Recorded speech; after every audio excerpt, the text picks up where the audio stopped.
किसी ज़माने में हिंदुस्तान के शमाली पहाड़ी इलाके में एक खूबसूरत गांव आबाद था जिसका नाम नूरपुर था।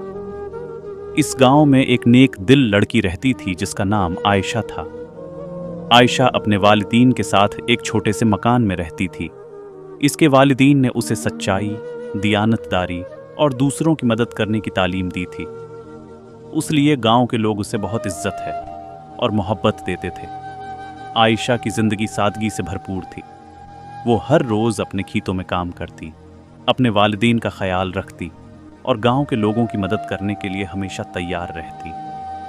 इसकी खूबसूरती सिर्फ उसके चेहरे तक महदूद न थी, बल्कि उसके किरदार में भी नजर आती थी। लोग उसके हुस्न अखलाक की बहुत तारीफ करते थे। आयशा की मुलाकात चिराग से एक दिन आयशा अपने खेतों में काम कर रही थी कि अचानक उसे एक बूढ़े आदमी की आवाज सुनाई दी जो मदद के लिए पुकार रहा था। वो आवाज जंगल की तरफ से आ रही थी। आयशा ने सोचा कि ये बूढ़ा आदमी शायद मुसीबत में है और उसकी मदद के लिए जंगल की तरफ रवाना हो गई। जंगल गहरा और खौफनाक था, मगर आयशा की हिम्मत ने उसे रोका नहीं। जंगल के बीच में पहुंचकर उसने एक बूढ़े आदमी को देखा जो जमीन पर बैठा हुआ था। उसके हाथ में एक पुराना और धूल से भरा हुआ चिराग था। बूढ़े आदमी ने आयशा को देखकर कहा, बेटी, मैं बहुत बूढ़ा हूं और मैं इस चिराग को साफ नहीं कर पा रहा हूं। क्या तुम मेरी मदद कर सकती हो? आयशा ने बगैर सोचे समझे चिराग को ले लिया और इस पर जमी हुई मिट्टी को साफ करने लगी। जैसे ही आयशा ने चिराग को साफ किया, एक जोरदार धमाका हुआ और चिराग से एक खौफनाक और बड़ा जिन बाहर आ गया। वो बादलों की तरह गुरजता हुआ बोला, मैं इफरीत हूं, उस चिराग का जिन।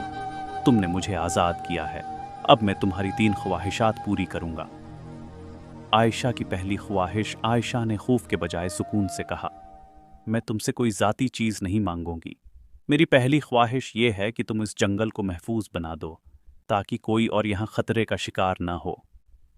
जिन ने हैरान होकर कहा, तुम्हारी यह ख्वाहिश बहुत मुख्तलिफ है, मगर मैं उसे पूरा करूंगा।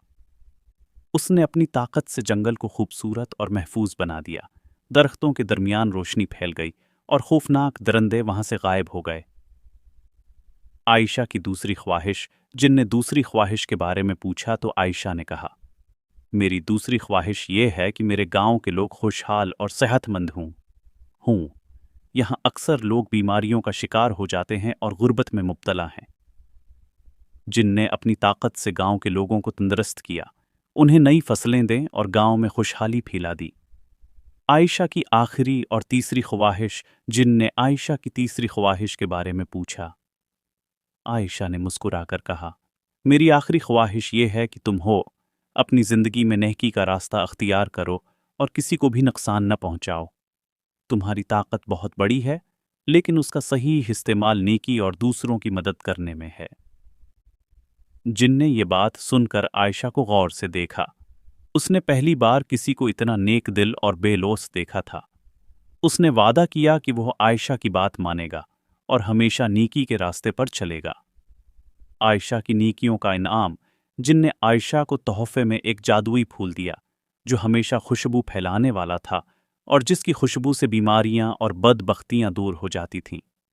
जिन ने ये वादा भी किया कि वो हमेशा आयशा के गांव की हिफाजत करेगा और जब भी उसे जरूरत हो वो उसकी हमेशा मदद करेगा, मदद के लिए हाजिर हो जाएगा।